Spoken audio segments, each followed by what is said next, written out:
Hello, and welcome to another edition of our 15 Laws of Invaluable Growth.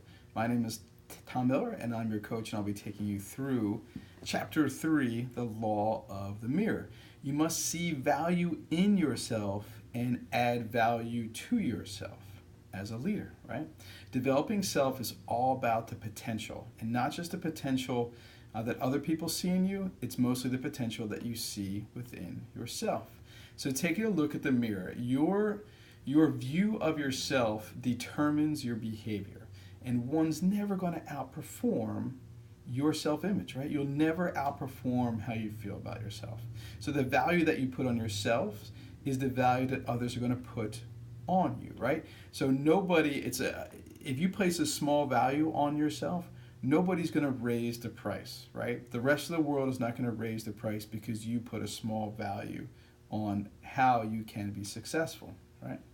So there's a few steps that Maxwell talks about in the chapter to build self-esteem. Number one, we've talked about it many times, guarding your self-talk, right? Don't compare yourself to anyone. Only compare yourself to where you were a day ago, a week ago, right? We've started this program a little over 3 weeks ago. So, that's a fair comparison. Where were you 3 weeks ago to where you are right now, right? Add value to other people. That certainly helps build self-esteem. And just move beyond your self-limiting beliefs. Right? Those gremlins over your shoulder are not going to leave on their own. You have to tell them to go away. And there's a great point. I have a great sales coach, and he always talks to us about, when I talked about my organization, right, and why should people partner with me, and it was working with charter schools. It was real funny. My first sales coach said he called me a secret agent salesman because he had no idea. And I said, he said, well, why should people partner with you? I said, well, I was a charter school principal. I worked as a state consultant for 3 years helping charter schools across the state. I wrote my dissertation on the characteristics of effective charter schools. I've been a teacher. I've been a special ed teacher. I've been in education for 15 years. And he's like, how have we been working together for over a month? And it's the first I've ever heard of that.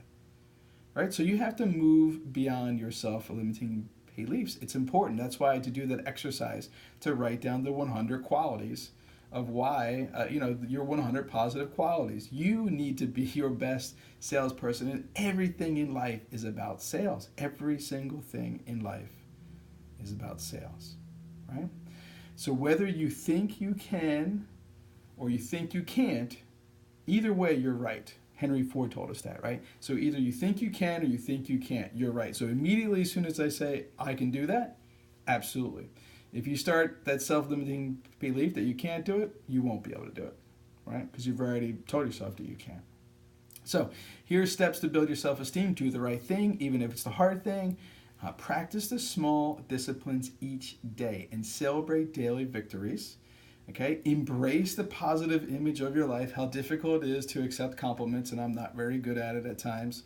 You have to embrace the positive images, the positive thoughts, the positive comments, how you feel about yourself, and take responsibility for your life. So when you look into a mirror, what do you see? Do you see a broken mirror? Right?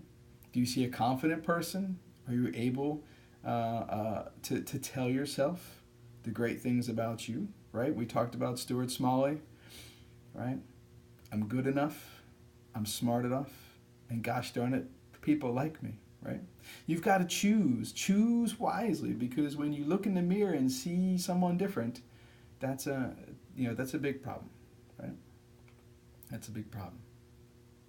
So, my challenges for you for this week are to write down your 100 positive qualities, to take note of your negative self-talk, to add value to someone else, right?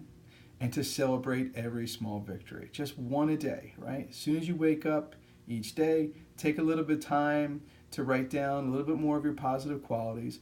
Write down who you're going to add value to, schedule it in your calendar, and make sure you do it. All right? I look forward to talking to you next week as we move on to the law of reflection.